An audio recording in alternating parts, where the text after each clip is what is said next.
Okay, greetings, folks.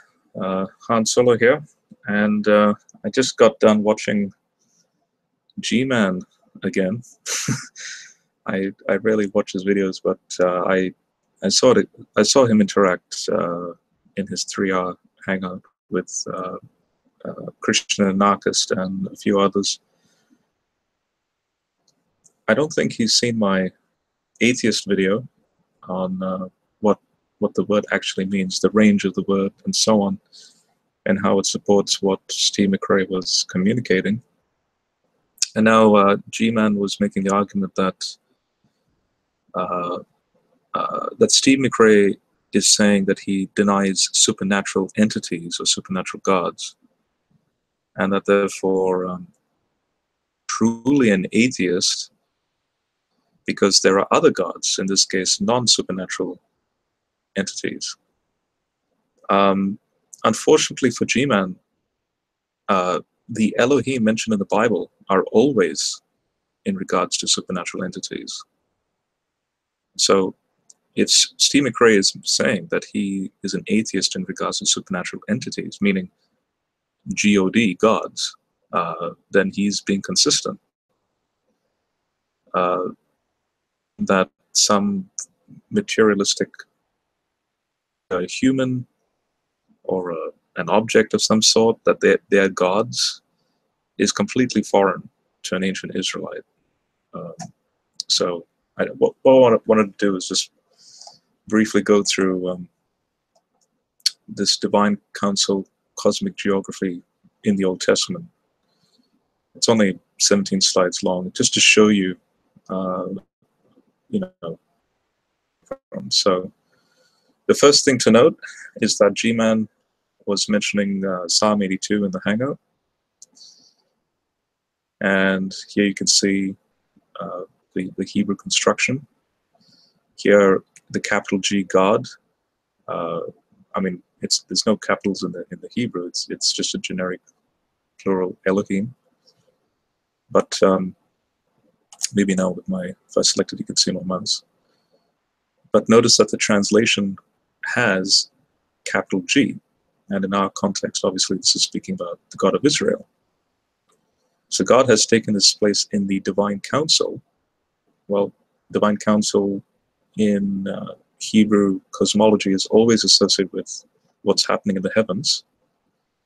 And in the midst of the gods, and again, Elohim appears a second time, he holds judgment. Now, G-Man likes to say the gods here are humans. Well, this is not the case, because obviously you have, or in this case, Elohim, taking his place in the divine council. No human person has ever entered the divine council. In fact, probably the only time, so when I said that no human person has ever entered the divine council, I'm talking about no generic human being, no judge has, just, in fact, the council is not even about, in regards to humans, the council is not made up of humans. The council is always associated with a pantheon of, in this case, what you could understand as angels. For example, Lord of Hosts. Whenever you see the word host there, the Hebrew there is Sabaoth, Yahweh Sabaoth. Sabaoth is always talking about the hosts of heaven. Would you say the hosts of heaven are human beings? And so divine council imagery is always associated with, if a human was to be associated with the divine council, it would always be in association with a prophet. So for example, Isaiah, when he sees Yahweh and the seraphim flying around the throne, and then one of the seraphim touches his tongue, guess what? Isaiah, who utters himself to be a man of sin, and with unclean lips, the reason why he's saying that is because he's in the holy presence of the divine council. You can fast forward to Revelation. In Revelation chapter 4 and 5, he's transported to the divine council. He sees the elders, the 24 elders, bowing down to the throne and so on. That that is a divine council scene. You can't say that in Revelation 4 and 5 that human beings comprise the divine council. So note is that later on in verse 6 of the Psalm, God is speaking to this council of gods, saying that, yes, indeed, you're Elohim, you are sons of the Most High, El Elyon. Again, no mere human could be a son of El Elyon. It's ridiculous. I mean, now you're to speak like a Muslim, you're committing shirk. You're talking about human beings that are divinized, somehow. No, this is speaking about divine beings, and yes, they're sons of the Most High, but and notice the differentiation here, like men, you shall die. And the reason why this is being mentioned is because God is judging this particular council. The council has departed from the holy mission to do what Yahweh wants them to do. Imagery of Genesis 3, Isaiah 14, Ezekiel 28, all those passages about the gods that then were disinherited to the nations is basically the highlight of the psalm. Here's in Psalm 89, just to emphasize again. So you have Psalm 82, here's Psalm 89 again. Notice the phrase of the gods in verse 5 to 7. Let the heavens praise your wonders, O Lord. So this is Yahweh. In the assembly of the holy ones. Now, HaKodesh. Now, the holy ones is never associated with humans. In fact, the Greek equivalent is Hagioi. Guess who becomes the Hagioi in the New Testament? Resurrected Christians. In the language of Paul and so on, we will one day become Hagioi, or holy ones. Why? Because in the resurrection, you are not Hagioi in your human state. And again in verse 6, for who in the skies can be compared to the Lord? Who among the heavenly beings is like the Lord? So notice the heavenly beings in the skies. Here you have a shorter form of the word Elohim. You have B'nai Elim. B'nai is son of, the heavenly being. B'nai Elim.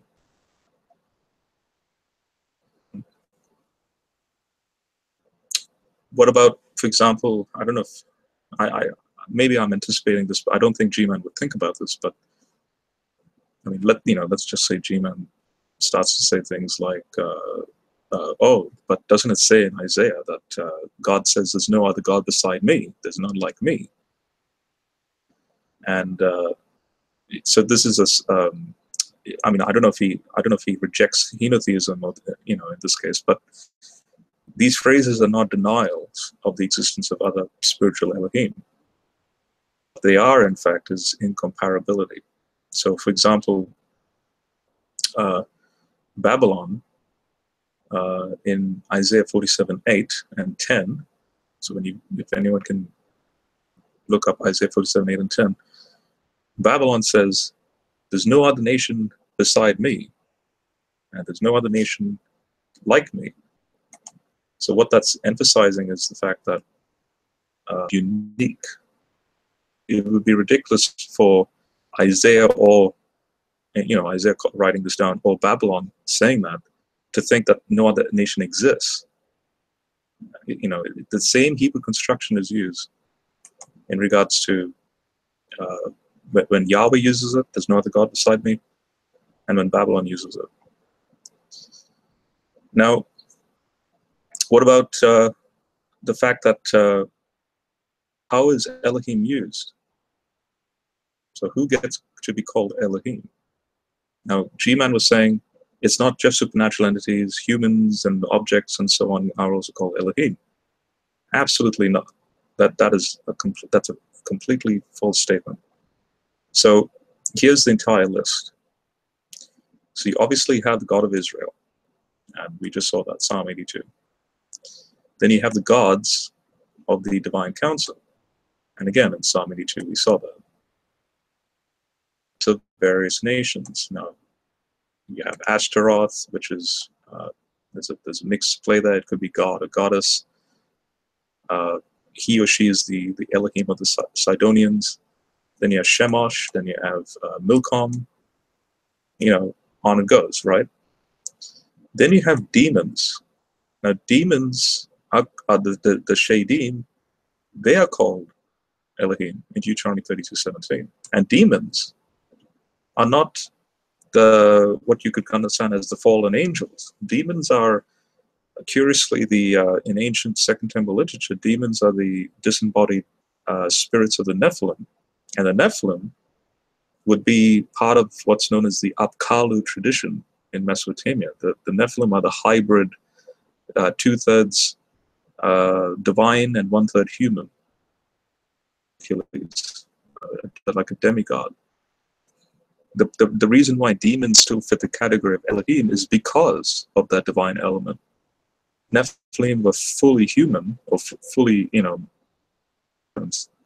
then they would not be categorized as an Elohim. So even the demons that, later on in the New Testament, you see them interact with Jesus. In fact, if you ever wondered who these demons are in the New Testament, well, they're the disembodied Nephilim from Genesis 6. Now, notice this. The next use of Elohim is in regards to human dead. So when you go to 1 Samuel 20:13, notice that Samuel is called an Elohim. But hang on a second. Is that speaking about a physical Samuel? Well, no. It's Samuel died. Saul asked the witch of Endor to conjure up Samuel. And what does she say in Samuel 20:13? I see an Elohim coming out of the ground. The Samuel of the netherworld has now a designation as what we understand as an Elohim. Notice how precise the Hebrew language is. It's not flippant. It's not blasé or lazy with its use of these words. So even a disembodied human dead is an Elohim, but not a human, not a physical alive human. And then finally, obviously, angels are, they're called Elohim. Genesis 35:1-7 is practically, a straightforward passage on that. And most curious is my favorite is Genesis 48:15-16, where there's a tight grammatical argument about the fact that a specific angel is Yahweh in that passage. And it, not to go on a tangent, but it alludes to the two powers in heaven idea. What does Elohim actually mean, ultimately? It doesn't actually mean G-O-D in English. Unfortunately, English has now, when we think of G-O-D, we then assign a set of attributes to it, like, if I said, in this case, Samuel is a god, when the witch of Endor says, I see an Elohim or a god coming out of the ground, anyone not sophisticated with Hebrew will start thinking, oh, does this mean Samuel? He's got the attributes of God, like he's got the attributes of omniscience, omnipotence, and so on. No, an ancient Israelite think of, quote unquote, G-O-D when he or she read Elohim. Basically, Elohim means your place of residence. Where are you located? Are you an Elohim when you're alive in this reality? No. Are you an Elohim when you're existing in the other world, in the afterlife? Yes. So what word did they use to describe those in the afterlife, or those, quote unquote, in the spiritual context, in the spiritual realm? Name it, whether it's God of Israel, demons, disembodied human dead. Everyone's an Elohim in that context. But Yahweh is the unique Elohim. Why? Because he's the creator. And that's how Yahweh is differentiated from everyone else. In this list, categories. There's no mention of idols. There's no mention of trees. There's no mention of stones and, whatever. G-Man's argument is so lazy, it's laughable. So let's see. This is all like substitute information. Could end the the hangout right now, but maybe I'll go through this. Yeah, I think I'll go through this here just to emphasize a little bit more. So here you have like a three-tiered organization of the Elohim in Israelite religion. So you have obviously God's loyal council, starting with Yahweh as the head, and then you have the sons of God and so on, and then the Amalekites, the angels, and so on. Deuteronomy 32, 8-9. So actually, yeah, this is a good point, because G-Man, again, would say things like, Psalm 82 is about human judges. I've already shown that's not the case. Is there an Old Testament witness that predates the composition of Psalm 82 and echoes the same language of Psalm 82? So in other words, Deuteronomy 32 or Psalm 82 was written. That means Psalm 82, whoever wrote Psalm 82 is thinking about Deuteronomy 32. Therefore, if Psalm 82 is about human judges, then you have to conclude that Deuteronomy 32 is about human judges. When we look at Deuteronomy 32, it is impossible to have human judges, because Deuteronomy 32 is speaking about an Israel that doesn't even exist. So remember, G-Man was saying Psalm 82 is about Israel and the human judges in Israel. But the author of Psalm 82 is thinking of Deuteronomy 32, which is speaking about something that pre-exists Israel. And what is Deuteronomy 32 speaking about? It's speaking about how the Most High gave to the nations their inheritances when he divided mankind. Well, when did that happen? Obviously, that's the Tower of Babel. Babel is before Abraham, and obviously before Israel. He fixed the borders of the peoples according to the number of the sons of God. Notice now you have the gods of El. But for the Lord's portion, and I'm saying that Yahweh here is El Elyon, so it's the same deity we're talking about. But notice, according to the number of the sons of God. Who are the sons of God? The divine beings of the divine council. And they are allotted to the nations after the Tower of Babel. And if you read ancient Near Eastern literature, the nations number 70. So you have this notion of the 70 sons of El, and so on. These are not humans. And so again, Psalm 82 is not speaking about humans, it's speaking about supernatural entities. And then we go down all the way down to verse 43 in Deuteronomy 32, speaking about the gods who remain in his council. Rejoice with him, O heavens, bow down to him, O gods. A stone, now notice, a stone idol, not a stone god, a stone idol cannot bow down.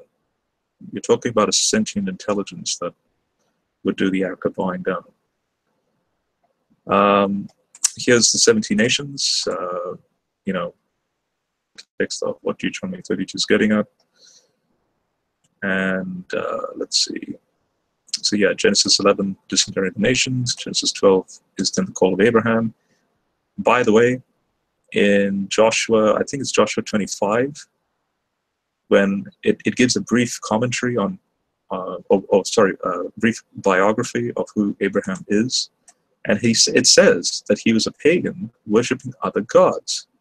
Now these gods, though, would be the real supernatural entities to Ur, where Abraham comes from. And so you wouldn't say that Abraham was worshiping a physical being or something. Again, it's nonsensical. These look at to keep the hangout short. Look at Deuteronomy 4:19-20. That's a classic. Practically Deuteronomy 32 is mentioned in Deuteronomy 4:19-20.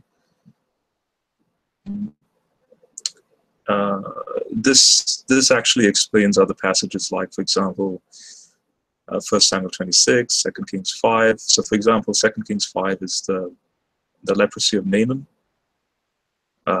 Naaman gets healed in the river. He then asks for dirt to be taken on his donkey. Why? Because in his thinking, actual supernatural entity, Gilead, is the temple of Ramoth, where he came from, so that he can take Yahweh with him, symbolically with the dirt of the ground of that location, because Yahweh, the cosmic geography of where Naaman was healed was, this is Yahweh's turf, and so Naaman's like, I want to be aligned with Yahweh now, not Ramoth. And so what he wants to do is take this with him, a piece of it, so that he could shelter himself from Ramoth. Now, if Ramoth is not a real supernatural entity, why would he want to shelter him from a non-supernatural entity? It makes no sense, if it's just a stone idol. So 2 Kings 5 gives you these fascinating hints as to the thinking, the psychology of these people. And Daniel 10 is another classic where Daniel, encountering these angelic beings, and the beings are saying, oh, by the way, there's these other supernatural entities influencing other kings, and then from the horizon I can see and a supernatural army and so on. So yeah, honestly, I don't know if G-Man has even thought about these passages. And then finally, this is the last slide. Finally, ends with the so-called Joshua's wars, and the tribes, the Amalekites and so on, that were killed off, specific tribes that were rooted out. The reason why Israel rooted them out is not it's not just genocide. As you can see on this map here, there's a strategic path that they took. So notice there's other tribal entities, but they did not attack these other tribal entities. Israel took the strategic paths to root out the Nephilim problem. And who are the Nephilim in their thinking? These supernatural entities. And so therefore what they're doing is they're killing off the Nephilim problems in the land, ultimately landing all the way up here in Bashan. And notice Bashan up here, you can see the Sea of Galilee and so on. This region here, so that when they kill off these Nephilim tribes, when Jesus comes on the scene thousands of years later, start roaming this area, and notice Jesus, throughout the Gospels, is always interacting with these demons that were originally the Nephilim that the Israelites were killing off. All right, I guess that ends it, and Steve McRae is completely right. G-Man, I hope you watch this video, and I hope you humble yourself with honestly, the way you treated Christian anarchists in that hangout is just appalling. I debated you on that very issue to imitate Paul and Christ in how to be humble and to showcase Christ-like humility. It's evident that you just have not listened, and it was shocking with your behavior. Let's see. Oh wow, there's a lot of comments in the outside chat. I'm surprised. I honestly thought no one would be watching this, but is there any question before I go off?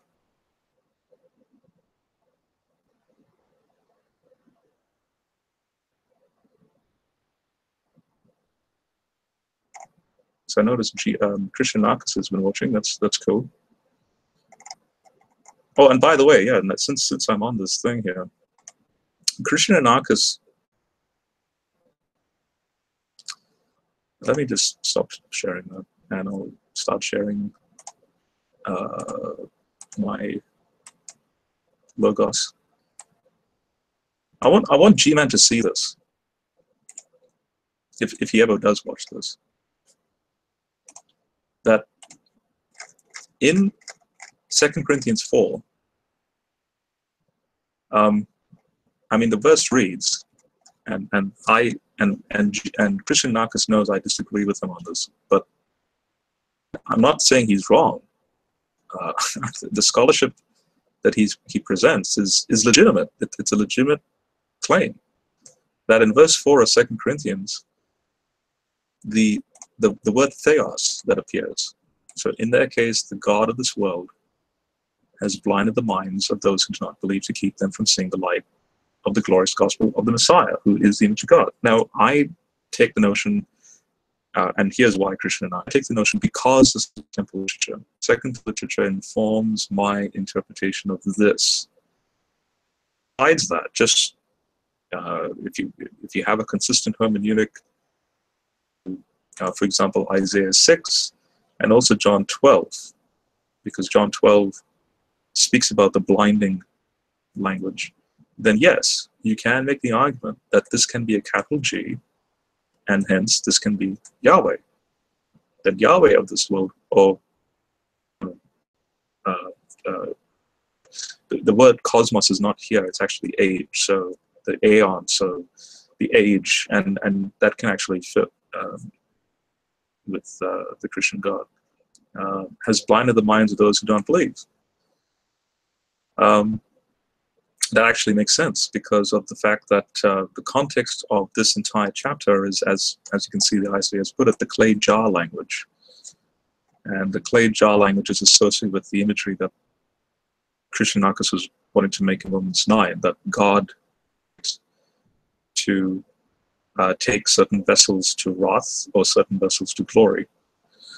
And so now in the early church, you actually have a lot of the church fathers agreeing with Christian Anarchists. So Ambrosiasis says, Paul is saying that God dims the sight of worldly people because they are hostile to the faith of Christ.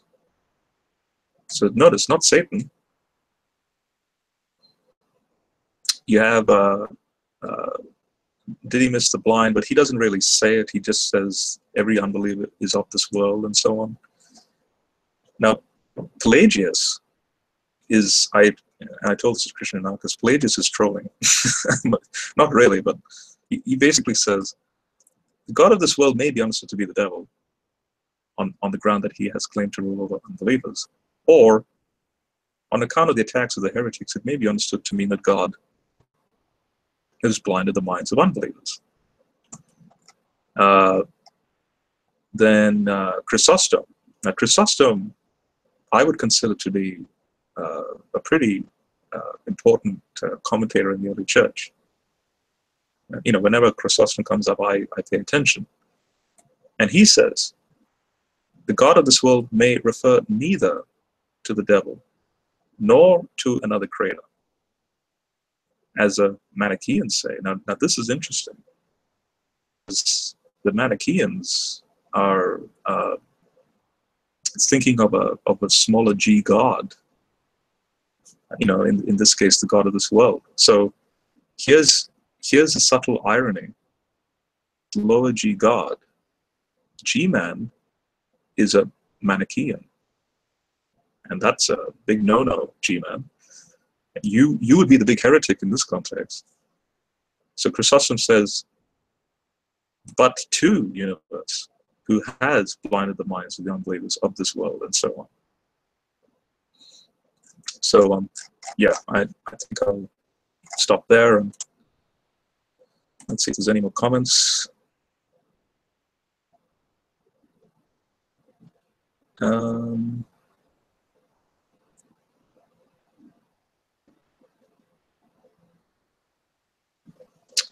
So the reason for rooting out of the Nephilim is that they were abominations, and them ruling over the specific tribes was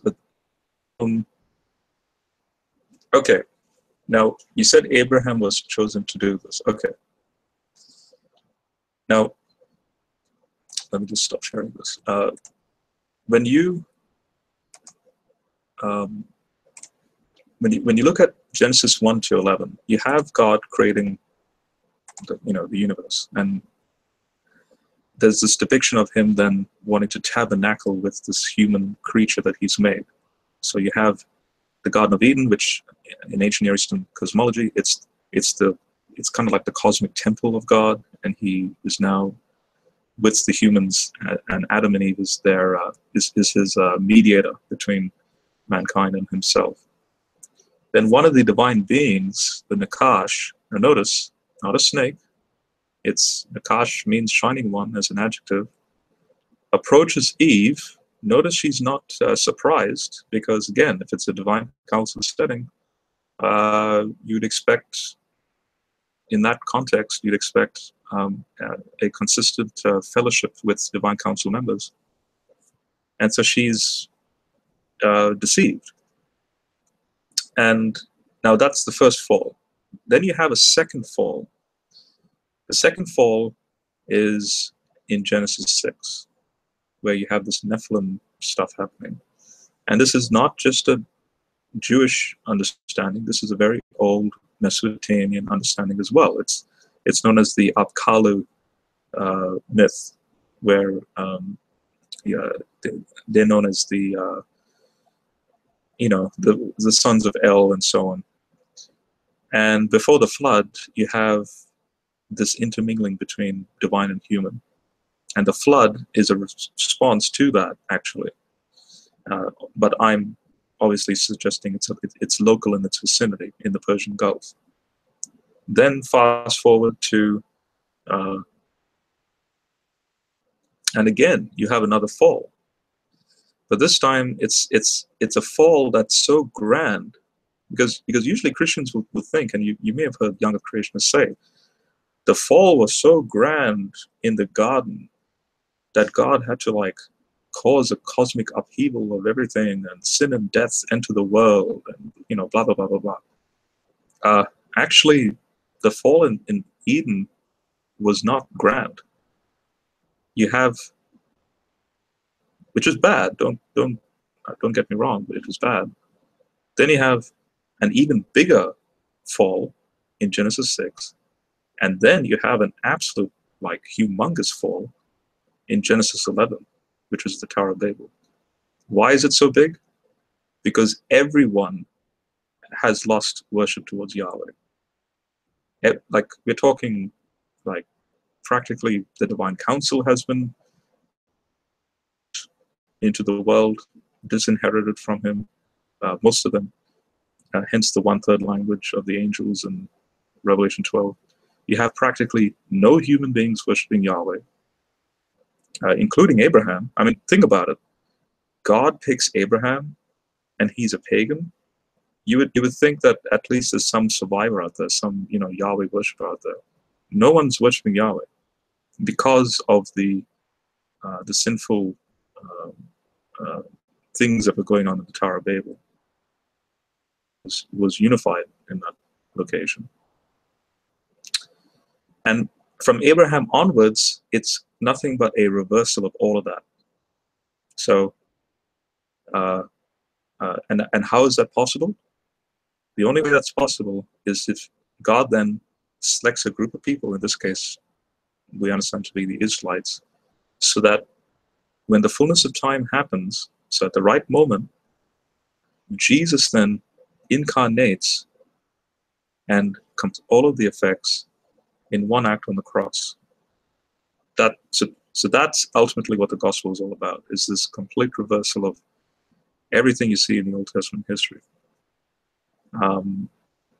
Yeah, and I can go on in that, but that response should be sufficient. So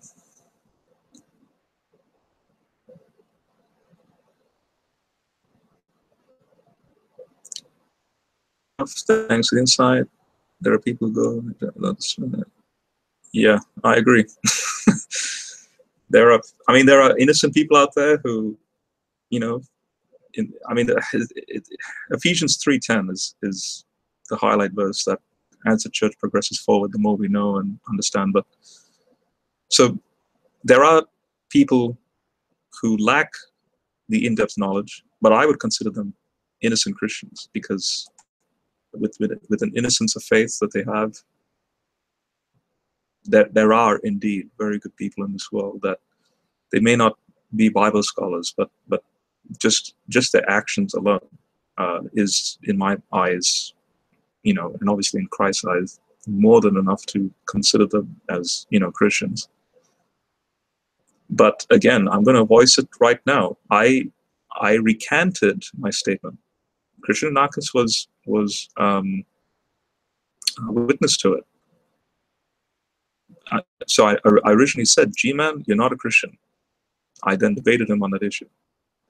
He then had, to my surprise, and even other people would acknowledge it, a type of change of heart when he went to New York and met, people of the GDC. And now it's just, he's just tumbled back to the start again. He's just gone out of the window. And so, G-Man, currently, you're not a Christian. You're not representing Christ at all in your behavior, in your the way you exegete the Bible. You're not representing Christ at all. Please, for the love of God, just humble yourself. And if you ever need to have a private discussion with myself or Christian anarchist or any of the Christians here are willing to have a fellowship in order for you to, not only acknowledge our presence and the scholarship that we provide, but for you to at least be open enough to realize that maybe you are wrong in your, in the way you present this material. This is not a ministry sort of thing. The church, what did Paul say?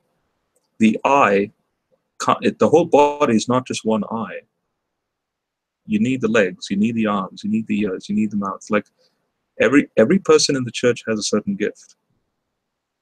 And you're just one, I'm going to use the word deliberately, one potential gift where you could be a salt and light of this world, but currently you're not.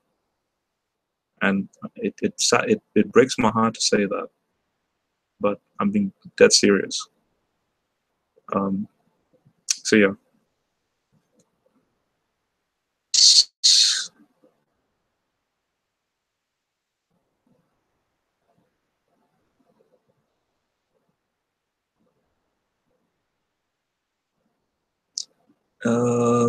At the Tower of Babel, why did God decimate the number of people believing in Him? No one believed in Him at the Tower of Babel. That's the point. The reason why He disinherits the nation, the people, to then become the nations in the Mesopotamian region, is because of God happening. And so the confusing of the languages will then flip, do a complete 180 at Pentecost, because Pentecost is a division or a confusing of the languages. That's mentioned in Genesis 10 that are dispersed. Well, when you read the nations name for name in Acts chapter 2, guess what? It's the exact same nations back in Genesis 10:11 that are dispersed, and they come back and hear the message of the gospel, and 3,000 are saved. So that's the first instance of the reversal taking place, where Israel's history is all about that dispersal, that disinheritance, and then God waits for the right time for the Messiah to come, and then bang, it happens. Acts 2 happens.